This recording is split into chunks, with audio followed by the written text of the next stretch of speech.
Good afternoon, Mawdesley. A pleasure to be here to talk to you this afternoon. So this is either a talk on wildlife photography, or it's not really a talk, it's just an excuse for me to show my holiday pictures, basically. Along the way, there might be a few hints and tips, maybe a few do's and don'ts. Don't take them too rigorously. There will be a little bit of technicalities on shutter speeds and apertures when appropriate, but you don't have to worry too much about that, I guess. But the intention is just to allow everybody to get perhaps a little more out of their attempts at photographing wildlife, regardless of whether those attempts happen to be in deepest, darkest Africa, or whether they happen to be in your back garden. So I'll be looking at images, at photos taken under a few different sort of headings, just to give it some sort of structure. I'll be thinking about composition and framing the subject, about how you make sure focus is right, how you get the lighting right, about shutter speeds and lens aperture, thinking about the context of probably the animals, possibly maybe birds, but the animals that you might be photographing, thinking about the background, and also basically trying to make the most of good luck. Serendipity is not something you can plan for, but as long as you're on the lookout for it, sometimes you can catch a really great image just because you happen to be prepared effectively for a bit of good luck coming your way.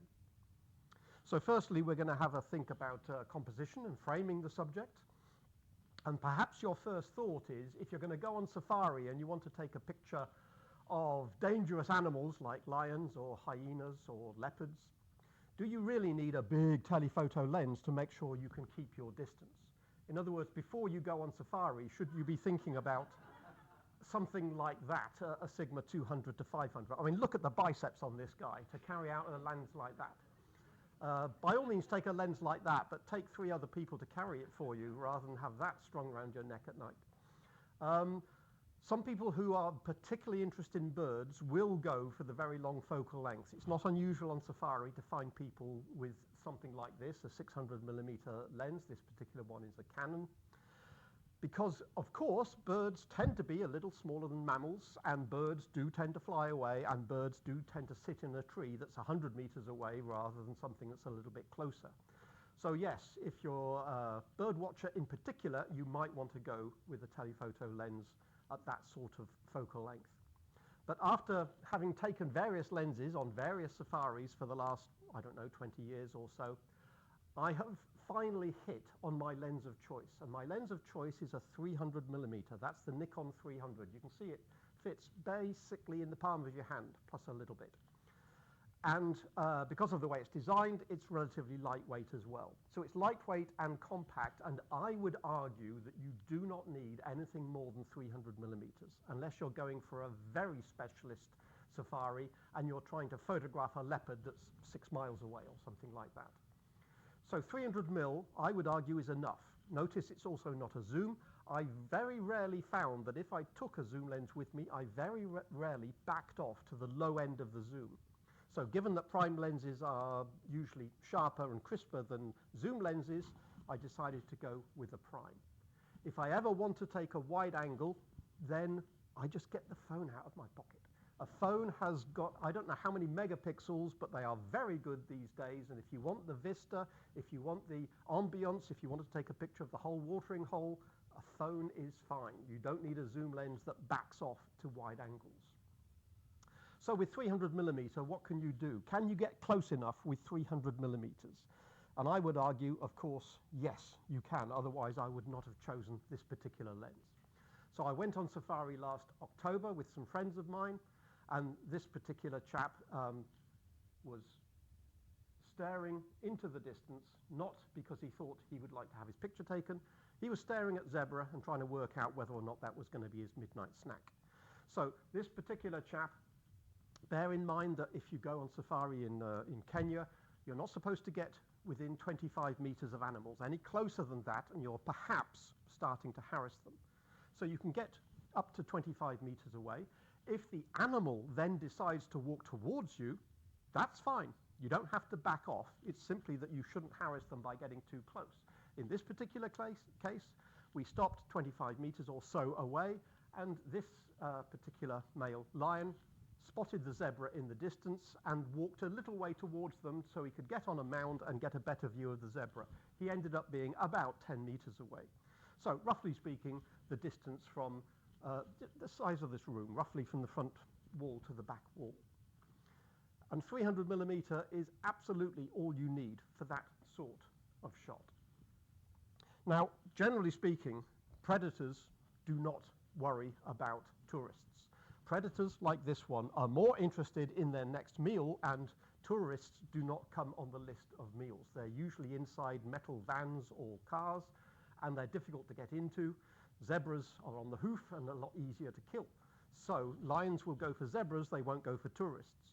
So basically this lion completely ignored us and was fixated on the zebras in the distance. Prey animals, herbivores, tend to be a little more skittish because they are on the lookout for something that might want to eat them. And so they tend to be a little more skittish, especially if tourists get too close. But as long as you are reasonable, as long as you don't make too much of a noise, as long as you don't go overboard with the aftershave that morning so that you smell from 100 meters away, then basically even prey animals won't mind you getting reasonably close. For instance, to an impala, there's no reason why you shouldn't get that sort of a shot. That's almost full frame, not quite. And this particular impala, again, was a few meters away, but because we weren't making a noise, because we didn't have a particular smell, because we weren't wearing particularly bright colors on our clothes, it wasn't that fussed. It was aware that we were there, but that's basically okay. So 300 millimeters, and you can get within 10 or 20 meters of animals, therefore you can get some wonderful shots, no problem at all. So just to give you an idea, this is a different male lion from Governor's Camp on the Masai Mara, lying down, facing into the wind so that the wind is blowing his mane back, giving a rather nice photo shoot. But to give you an idea of the proximity, a friend of mine took that picture of my left ear, and you can see that the lion is barely 10 meters away and does not care that we are there. Basically, they really don't care because they have no prey to worry about. No predators to worry about. Right, let's have a think about framing some of these images. Here we have a lioness. This particular lioness decided to climb up onto the bough of this tree because her cubs were in the long grass. We could basically not see her cubs, but this particular lioness decided to plonk herself down on the bough of this tree because her cubs were in the grass, and she wanted to make it absolutely clear that she didn't want us getting any closer to her cubs. Most of the time she was looking down at the grass, but for an instant she just looked over her shoulder as if to glance at us saying, yep, you just stay where you are and take your pictures, don't get any closer. So I snapped that as soon as I could. But on getting home, I looked at that and thought, well, maybe that wasn't the best framing. Had I had a few seconds to think about it, maybe I would have framed it differently. But of course, the beauty of digital photography is you've got so many million pixels to play with, you can always choose to crop it slightly differently later. And I wondered whether cropping it so that the lioness was off-center, which is the splash screen of this particular talk, actually makes it much more interesting to have her looking into the picture rather than her face dead center in the picture. But you have the flexibility to mix and match and change your mind after the picture was taken, because you don't have to stick with the original crop that you chose when you first took the picture. Similarly, this picture of a lion coming up to drink at a small watering hole. That picture is fairly boring by itself. This particular lion had broken its paw, so it's standing rather oddly. But the intention was to get it coming down to the water to pick up its reflection. And as soon as you see its reflection, you also notice something else in the reflection. There's actually a lioness there as well. So the original picture actually had the lion and its reflection and the lioness at the top of the picture. But arguably, you could say, well, actually, it's a little more interesting to actually leave the lioness out and just have it as an Easter egg there for people to realize that the lioness is sitting there in the reflection rather than just the lion and its reflection. These are all decisions that in principle you could make after the fact, because you don't always have time to think, because of course a second or two before or after this wouldn't have worked because the lion would have been in a slightly different place. So you can't always plan these things. Sometimes it comes to you when you get home and when you review the images. So of course you generally want to focus on whatever the interest is in your picture to try and keep things nice and sharp. Some people have said depending on the camera they're using, if you're well versed in the camera you're using, then you know how the focusing system works. I tend to always try and focus for mammals on the whiskers because it's a nice high contrast with the very narrow whiskers, giving you something nice and sharp to focus on. But bear in mind the camera might focus on something different. Of course, if you want to focus on the lion, that means that the background is going to be out of focus. That's inevitable and usually desirable because it just makes the subject matter pop slightly. But bear in mind, if you leave the decision to the camera might decide, well, that's what I want to focus on because that's a higher contrast object than the lioness itself. The camera doesn't necessarily know that you're trying to take a picture of the lioness. It might think you're trying to take a picture of this bow. And some cameras might be set up such that they take a lot of different areas and they focus on the thing that is closest, which in this case would be that leaf there. Because some cameras are set up so that they calculate the distances to the various objects that are in the field, and the assumption is the closest thing to you is the subject and everything else is in the background, which in this case, of course, would be wrong. So make sure that if you're using a camera that's not familiar to you, make sure that it's not set in such a way that it will always try and focus on the nearest object, which is not necessarily what you want. Here, for instance, birds in trees. This is often a problem whenever you have a bird trying to hide in a tree. It is not unusual to find there's loads of foliage in front of the bird and loads of foliage behind the bird. And cameras can have difficulty trying to figure out what is it that you're trying to focus on, because sometimes it will try and focus on the nearer leaves or the more distant leaves. In this particular case, I effectively had to override the camera because it couldn't quite decide what it was supposed to be focusing on. In other cases, you're lucky. This particular case, the bird is actually at the same distance as most of these leaves. In other words, there's a whole load of leaves there, but not that many are in front of the bird or behind the bird, and therefore the camera had no problem deciding what to focus on in this particular case. With mammals that are on the move, well, cameras are very good these days at autofocus and following focus or track focus. I usually prefer to focus myself rather than at least autofocus, but decide when to autofocus rather than have the camera continuously refocus as the distance to the animal is changing. In this particular case, it was a question of, well, should I just focus on the rock and wait for the animal to be at that sort of distance? As it happens, our driver guide gave us the ideal solution, which is let's not worry about the leopard where it is at the moment, because that leopard is heading for a watering hole. Why don't we back off? Let's not get closer to the leopard. Let's back off and go round the side here and sit over there and then wait for the leopard to come to us, because we know where it's going. And that's exactly what happened. And again, we got certainly within 10 meters of the leopard. That's not a problem because the leopard was walking towards us as opposed to us moving towards the leopard. So given that the leopard here was only about 5 meters or so away, there was no problem. It's obviously close enough that you have to make sure that the focus is fairly critical, hence again focusing on the whiskers to try and make sure that the animal was as sharp as possible. But this is a reminder that having a guide or a driver guide who knows exactly what animal behavior is all about makes it so much easier because they know what the animal is likely to do. Is the animal likely to walk away? Is it likely to walk towards us? In which direction is it heading and why? Allows you to get the ideal sort of photo.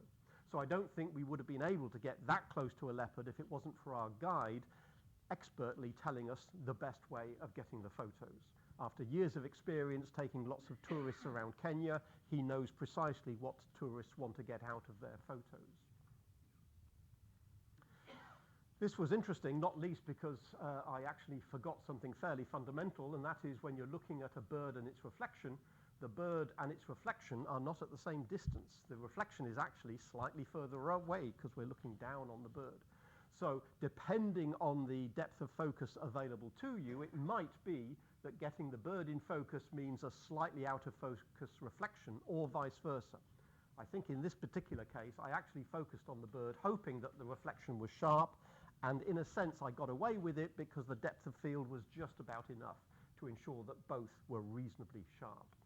But I like this picture partly from the symmetry of the reflection and partly from the fact that the tail is just touching the water and producing these rather nice ripples as it just touches there. A cormorant really no different from the cormorant of Liverpool in that sense. Let's have a think about lighting and thinking about using light to best effect. Kenya is on the equator, which means the sun rises at about 6 a.m. and it goes overhead and then it sets at about 6 p.m. pretty much every day. They don't have seasons in the sense that we have winter, spring, autumn, etc. That means if you go out in the middle of the day, the lighting is very bland and very direct in the sense of overhead. You can tell in this particular case the lighting is overhead because the shadow of this baby zebra is basically directly underneath it. So it's only casting shadows directly down, which makes it relatively boring. It's a nice picture of a baby zebra, but it's relatively boring because the lighting is directly overhead. And that's why, in general, if you're interested in photography, it's better to go on game drives just after sunrise or just before sunset, where the light is nice and low. You get the beautiful golden light close to sunset or sunrise, and the angles are low enough that you can get some rather more interesting sorts of shots. So, for instance, here's a Thompson's gazelle, and in this particular case, the light is clearly coming from the sort of far right, as it were, and it's starting to light up little bits of the fur, much more interesting than having the light coming down directly from above. And similarly, a wildebeest would look fairly boring if not for the fact that the light is coming from behind, and so is lighting up in this golden beard of the sun, just catching it on the right side, on the underside here, making it much more interesting than having everything in shadow from lighting directly from above. One of my favorite images is this family portrait of a set of zebras taken just after sunrise, so the sunrise is up in the upper left of the image, and I like it for a number of reasons, not least because the sun is just catching the back of the baby zebras, which is a little bit fluffier, and so the fur on the back of its, on the back and the belly are just being caught, and there's just a glint of sunshine being caught on the ears of the zebra that's got its ears up there. And also the sun coming in from the top left is just catching the seed heads of all the grass that the zebras are munching on. So it's a nice portrait, but it's also nice that the lighting is just right. And that was deliberate in the sense that we went out, our friends and I went out just after sunrise, knowing that that would be ideal for casting long shadows, much more interesting than the light coming directly from above. And if you do the same at sunset, then you have all sorts of opportunities of trying to catch interesting views.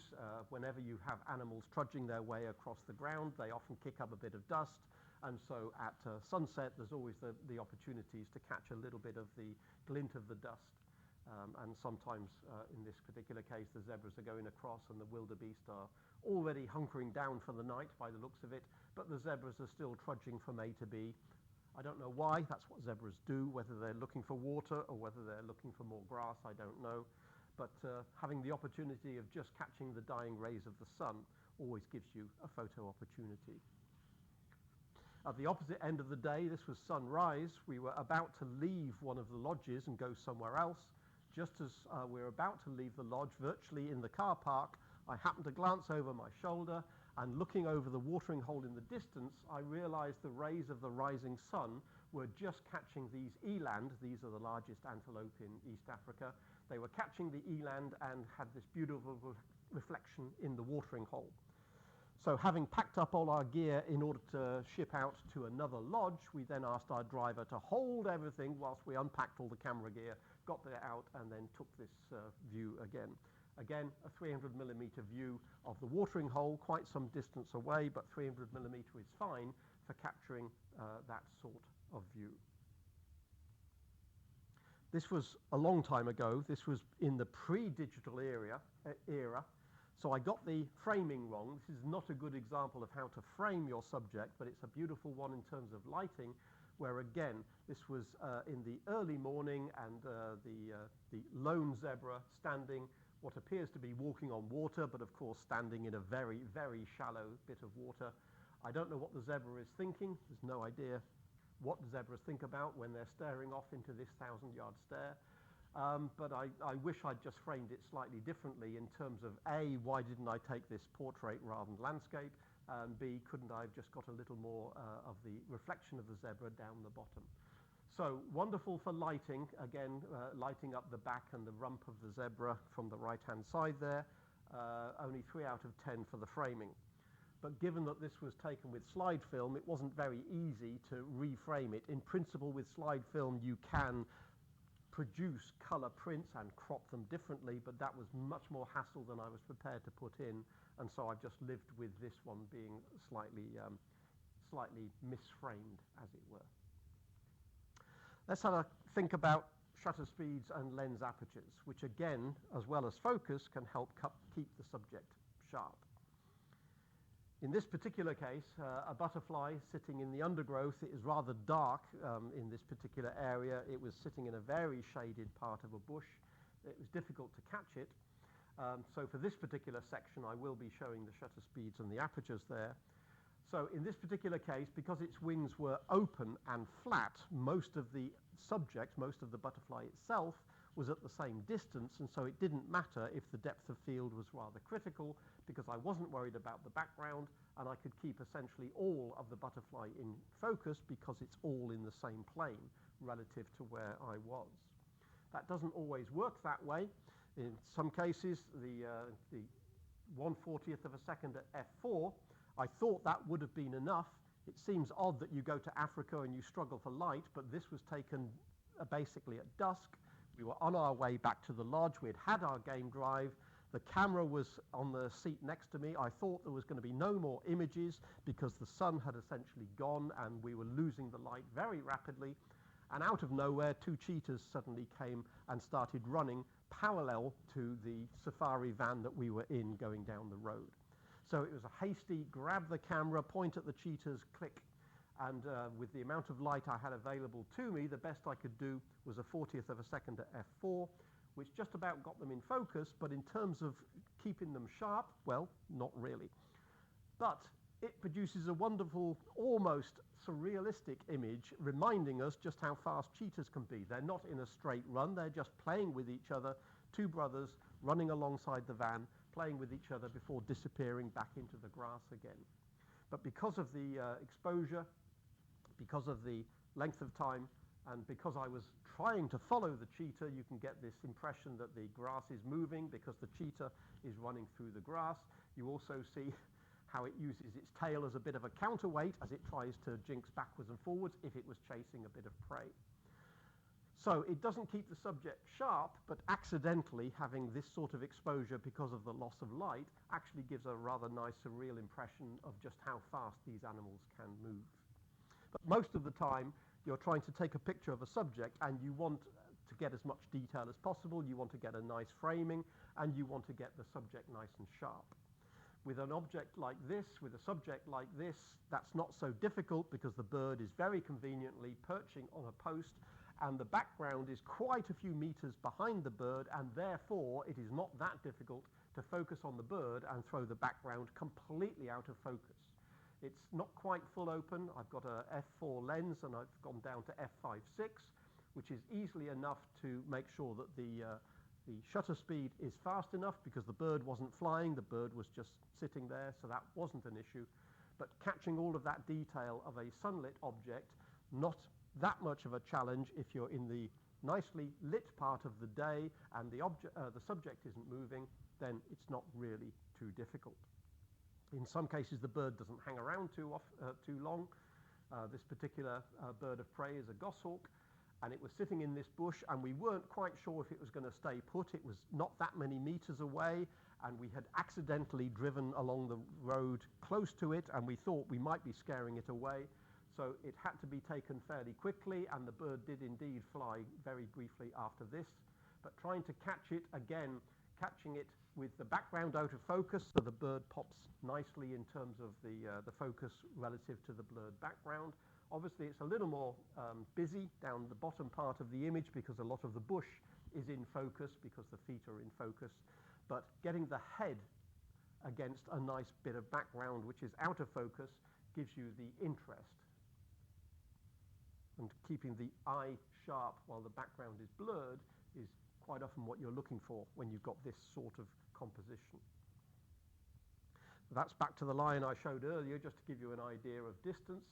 Again, this was only about 10 meters or so away, the length of this room, and so again, close to wide open, not quite wide open, f5.6 was enough to give me a little bit of depth of field from the nose to the main, because I wanted all of the lion's face to be in focus, but I certainly wanted the grass, not necessarily in front of him, but the grass behind him, to be plenty out of focus, so I didn't want to go down to f8, f11, or any further down than that, because it would start producing more detail in the background, and I wanted that detail to stay blurred to make sure the mane stood out, because the mane is obviously somewhat fluffy, and I didn't want the background to be too fussy to make sure the mane stood out against that greenery. You don't always have a choice in terms of what you're going to do in terms of aperture and shutter speed. In this particular case, I wanted these bee-eaters, which temporarily lined up on a branch. I wanted them all to be in focus. Unfortunately, this guy on the right, who refused to sit where he obviously should have been, and you can tell that that's his position, but for some reason he refused to be there, and he's a little bit closer to the camera, and he's unfortunately out of focus. Now, this was 1,000th of a second at f4, and you could say, well, why didn't you just drop down to a smaller f number and take the shutter speed up from 1,000th to a 500th or a 200th or a 100th or whatever? And the simple reason was this was taken from a boat in a river. This is a riverbank shot, and so the boat was moving. So I could not guarantee, even with sort of vibration reduction, I couldn't guarantee that a much shorter exposure, sorry, a much longer exposure beyond 1,000th of a second would keep the subject sharp, because I was in a boat, there were a number of other people in the boat with me, and everybody was rocking backwards and forwards trying to photograph different things in the distance there.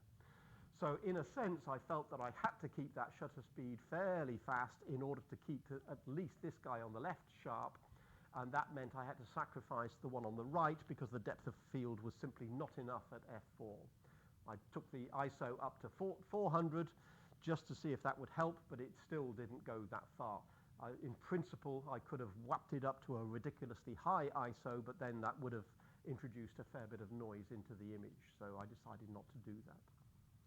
So generally speaking, I work with a Nikon in which the shutter speed and the aperture are set in the program mode, and I simply override and trade off one against the other with my right thumb. In other words, I don't have to think about this for too long. If I've got a shot framed up and I think I could do with more aperture or less aperture, or more speed or less speed, it's simply a question of deciding by moving my thumb to the right or the left.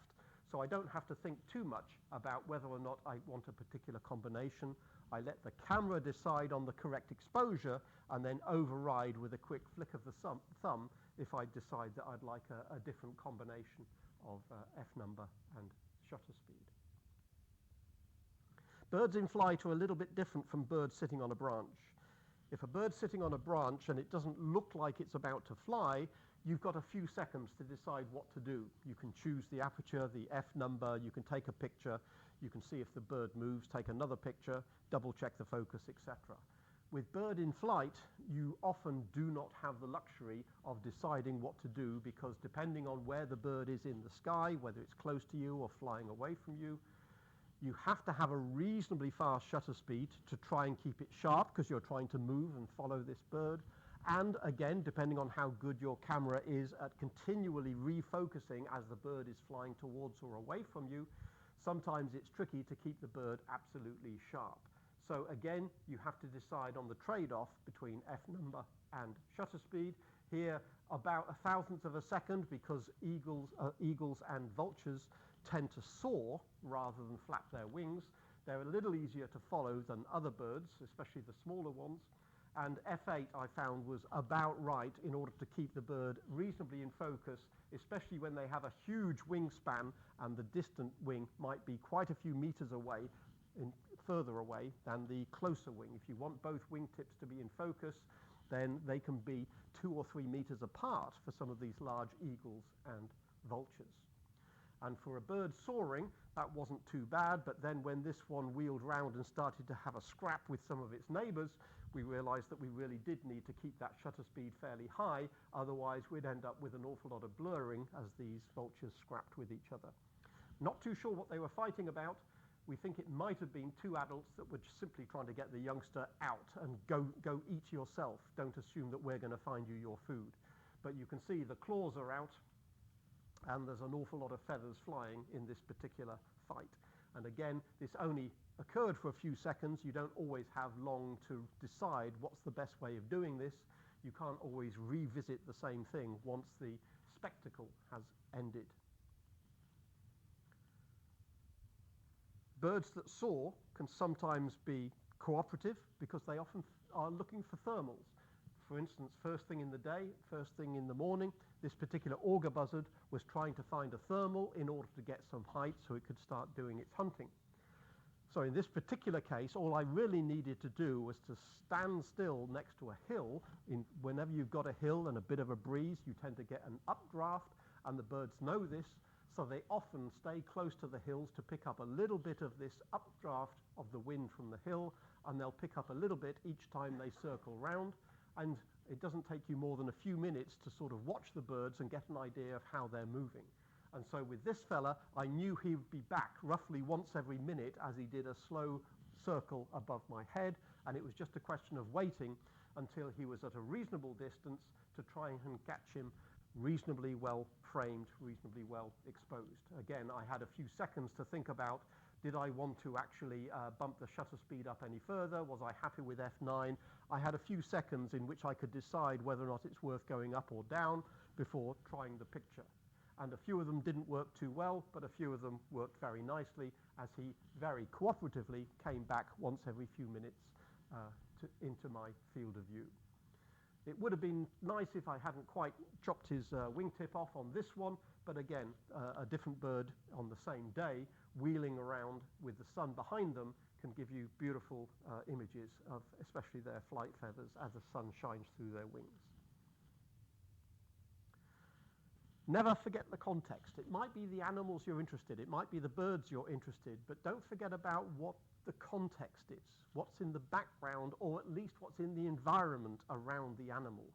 If you're only taking a picture of the animal, well, go to the zoo and take a picture of the animal. The reason for going to Africa is because you get the animal in its natural habitat. So again, this is a very old picture taken about 20 or so years ago, back with slide film, and I really, really wanted a picture of elephants walking along with Kilimanjaro in the background. But unfortunately, it was a rather hazy day, and Kilimanjaro hardly shows up at all. It's just about visible, a little bit of ice right at the top of there, and most of it is hidden in cloud. But I still wanted this picture because it's the iconic Kenya of elephants walking along, usually trunk to tail, with Kilimanjaro visible in the background. So it wasn't quite what I wanted, but I did want the context. And regarding elephants, again, elephants, well, there are lots of elephants out there. Even though the poachers are trying to kill them for their tusks, there's still lots of elephants out there. So it's not difficult to take pictures of elephants. And of course, elephants are large animals, so again, you don't need the biggest telephoto lens to find them. But in this particular case, this is one of the cases where I actually used a slightly shorter focal length because I didn't want to simply focus on the elephant head itself. I wanted to get the context. I wanted to get the elephant emerging from the bush. And in this particular case, it actually was picking up dust as it went along and throwing the dust around, throwing the dust over its back, as well as throwing the dust up into the air, which is why you get this dusty effect to the left of the elephant there. And I thought in this particular case, it was important to get that because I wanted the African experience of an elephant emerging from the bush, not just a close-up of an elephant's ear. And in this particular case, again, elephants don't fear tourists. So in this particular case, the elephant was actually walking towards us, yes, and the elephant got to within a few meters of us, which for a bull elephant is quite an experience. And once it was at its closest, I would think even a wide-angle lens wouldn't actually get the elephant in. So catching it early enough that you could capture the elephant and its surroundings, I thought was an important concept for this particular image. Sometimes animals will zoom by so fast you can't catch them. So again, this is sort of nice, but unfortunately it's clear that the animal's moving, and I think my camera was moving too much. I wasn't quite following the animal correctly. So its head appears to be quite sharp, but the rest of it is a little bit disappointing because it's simply too close, and it was difficult to actually pan and tilt and get the actual animal as it sort of ran past our van. You don't tend to see jackals and other animals quite that close because although they don't mind tourists, they don't particularly want to get close to tourists. They would prefer to keep their distance if they can. So when you see a jackal, it's often like that. It's often a pair of ears or possibly a head in the distance. And sometimes a jackal will put its head up in order to find prey, but quite often it will keep its head down just to avoid being eaten by anything else. And therefore, whenever the grass is very tall, and tall in the grasslands of East Africa can be anything from half a meter up to a couple of meters or so, when the grass is very tall, it can be sometimes very difficult to see small animals that don't want to be seen. In some cases, the grass is so high that it's not only possible to hide a jackal, it's actually possible to hide a giraffe. Now, you can argue as to whether that's a baby giraffe or an adult giraffe, and you can also argue as to whether it's standing up or sitting down. I prefer to think it's an adult standing up, but I'm told it's probably sitting down. But it reminds you that grass can be quite long. And for instance, in this particular case, if there was a jackal in there as well, you simply would not see it. That's something to bear in mind. The length of the grass will depend on what animals have already been through. Wildebeest migrate through Tanzania and Kenya, and the grass might start very high, but by the time you've had 1 million wildebeest go through, the grass will be crunched down to only a few centimeters perhaps, and that will affect the likelihood of seeing some of the smaller animals. So at different times of year, the grass will only be a few centimeters high, which is, as we saw with that earlier picture, that in a sense is my favorite time of year because you do see the smaller animals as well. They have to eat and the animals have to graze. So yes, the wildebeest and the zebra, etc., will still be finding grass, but it won't be quite as lush at other times of year, perhaps earlier in the year, where it'll be more difficult to see the smaller animals. The other reason I like that picture, which is the reason I'm showing it twice in a sense, is because not only is it a nice portrait of the zebras and nice lighting, it actually tells you exactly what zebra do most of the time, which is nothing much in particular. They just stand around and eat, and basically that's what a lot of herbivores do. They simply graze, and they graze almost 24/7. But it's nice to see that it's a family of a youngster as well as the old one, and there's always one on guard. There's always one that keeps an eye on the horizon because there's a lion out there somewhere who wants you for breakfast or for an evening meal or whatever. So you will not generally find all the zebras with their head down, whether it be grazing or at a watering hole. There will generally be one, and they take it in turns, to keep an eye on the horizon.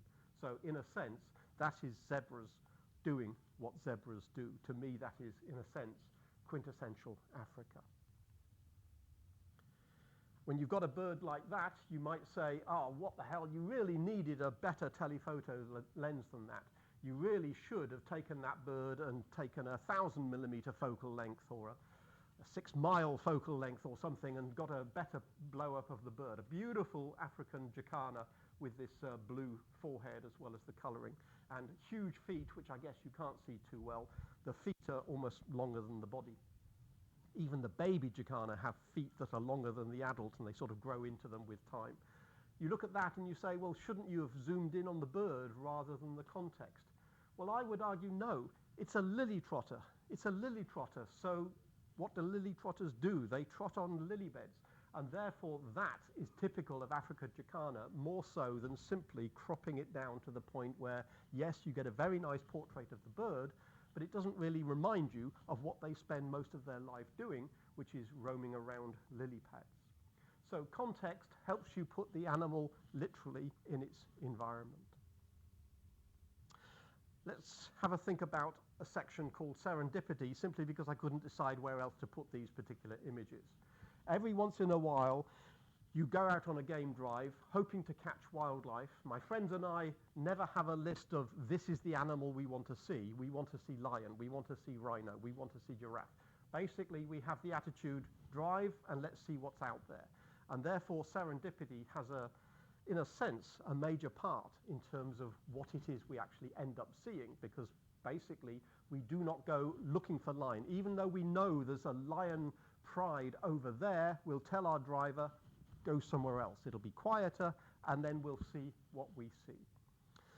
So what would you make of that? If you saw a bird whose head, as it had exploded, what would you think you're looking at? When we saw that, we weren't absolutely clear until we realized it was looking the other way. Yes. Just like owls, they can turn their heads 180 degrees in each direction. And of course, the feathers lie flat when they're looking in the forward direction. But if they turn their head 180 degrees, the feathers do not lie flat anymore. And so you get this rather odd effect of all the feathers standing up. But it's just a perfectly normal thing that birds of prey do. And it just sat there for quite a while before it turned its head back. Something must have piqued its interest on the other horizon.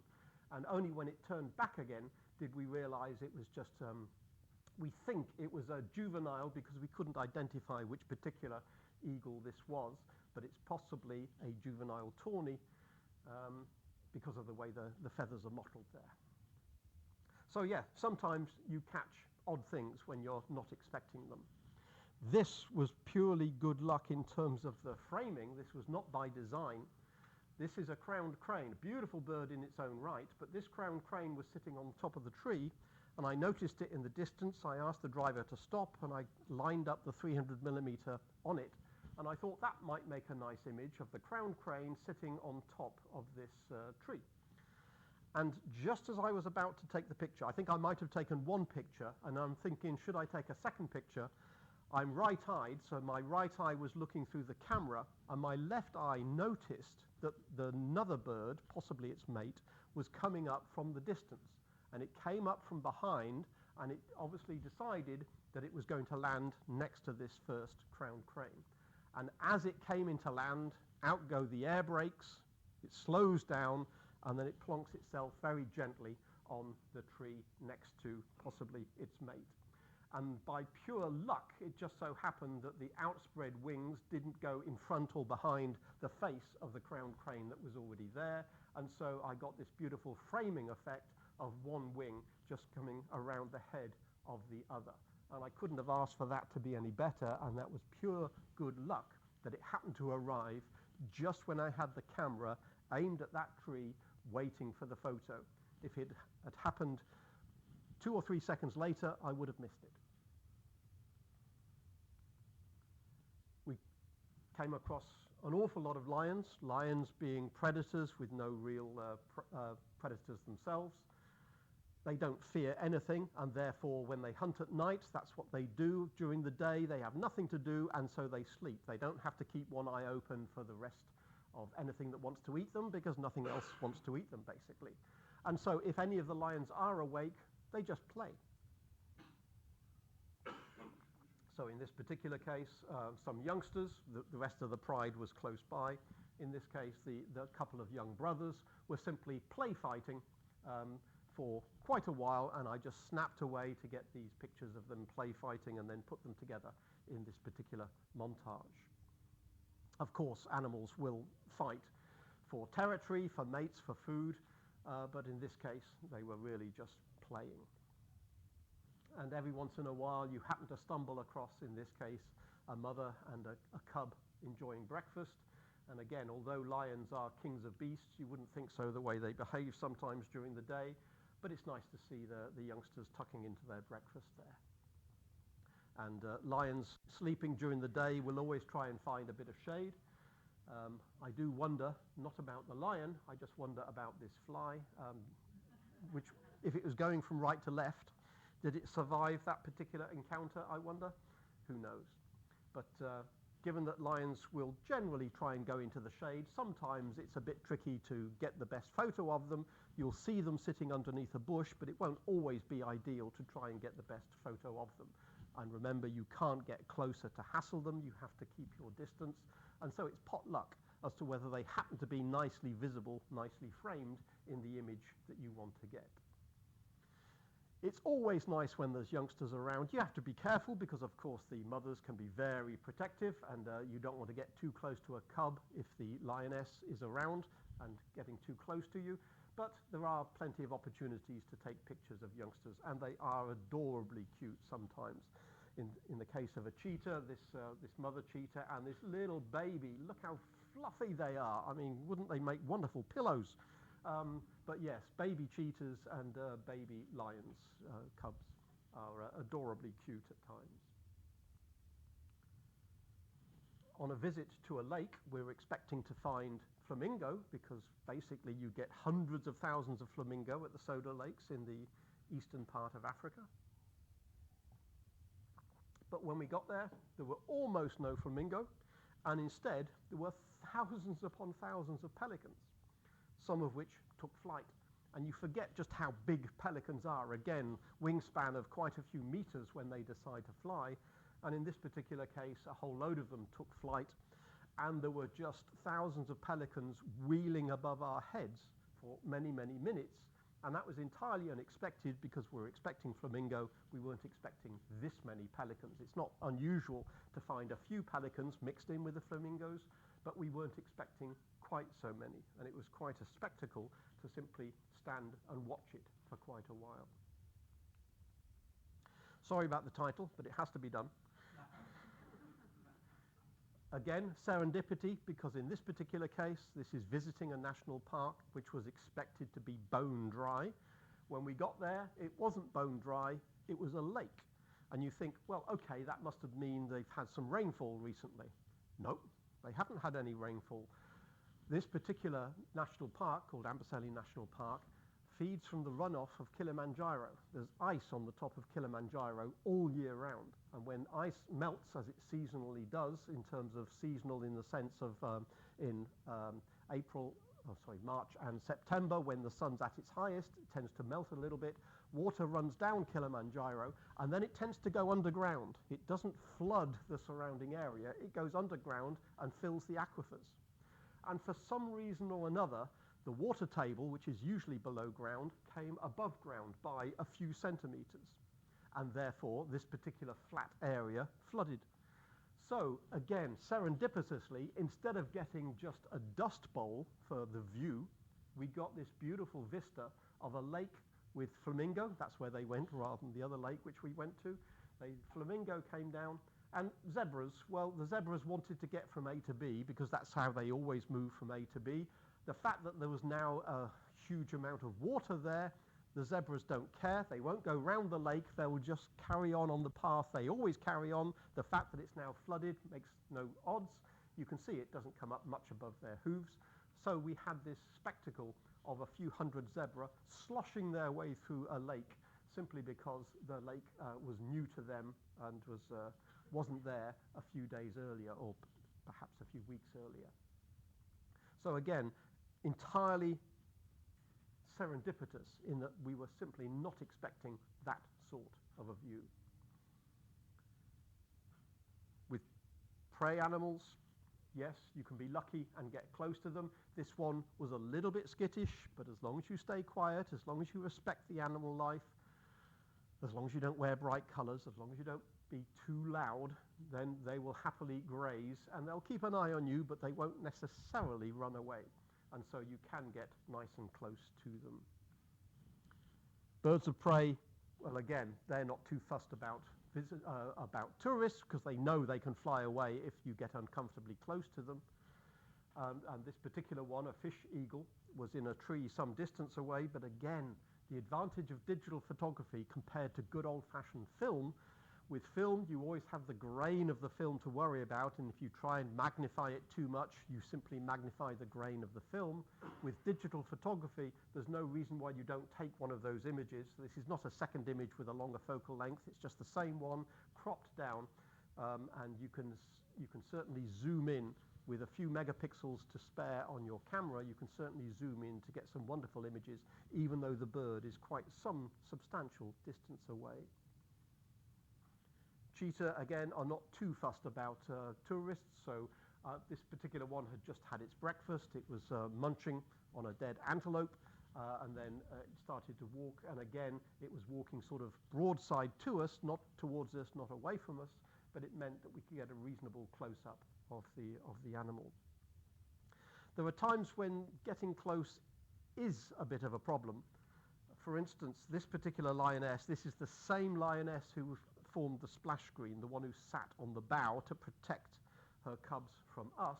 This one came out of the bush rather unexpectedly. It's a beautiful scene with lots of buttercups and other foliage, but she came almost out of nowhere and gave us a rather fixed stare, which later we realized was because her cubs were not far behind us. And if you're in a safari van or a Land Rover or a Land Cruiser or whatever, you're safe. But it has to be remembered that if ever you're in a camp, such as in a tented camp, if you're told don't go out at night, you can sometimes think, well, yeah, if there's animals like that around, that's definitely a problem. I do like to do astrophotography. I do like to go to the lovely dark skies of Africa and take pictures of the night sky. But I only ever do that in a camp which has got an electric fence. Because the scariest thing I can ever think of is to try and take pictures at night whilst you hear lions roaring in the distance. And sometimes I thought, well, as long as there's an electric fence, you're okay. But then I have been to camps where they've said, we have no electric fence and animals will visit at night.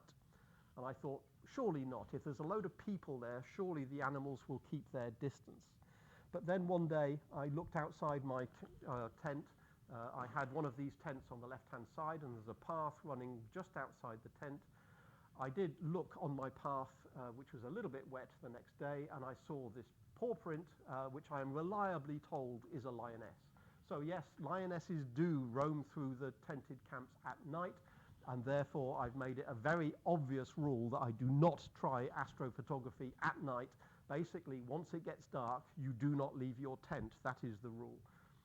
If you need to leave your tent, then basically some person comes and guides you to the restaurant or to the central block or whatever it is you need. Basically, you don't go roaming around by yourself because there is plenty of evidence that lions do visit. Maybe it's actually the staff with a big paw print and they go around making paw prints just to keep the tourists happy, but I choose to believe that is real. Okay, have we had enough? It's now getting to the point where, yeah, everybody is yawning and, yeah, okay, that's it. Yeah, that I was amazed at, that we just happened to be in exactly the right position to actually give this leopard a tonsil check. The fact that the view of the camera was just right to go right down its throat, as it were. But do remember that when you're intending to do wildlife photography, especially if you're going somewhere more than just down the road to the zoo or the local safari park, don't forget to think about the views, to get the environment, not just an animal in its environment, but think about taking the pictures literally of just the views. Sometimes just the grasslands, just the areas, just the woodlands can be amazing enough in themselves. And yes, every once in a while, Kilimanjaro does clear. It's a little bit hazy a lot of the times I've visited, but it is occasionally a very beautiful sight. And of course, you always get interesting sunrises and interesting sunsets when you're in Africa. And sometimes you get the iconic sunset with an acacia tree. I am still waiting for the absolutely iconic sunset acacia tree and giraffe on the other side. I was thinking of going into Photoshop, getting a giraffe and sticking a giraffe just to give a bit of symmetry for that. One day I will actually catch the acacia tree giraffe sunset trio, but not just yet.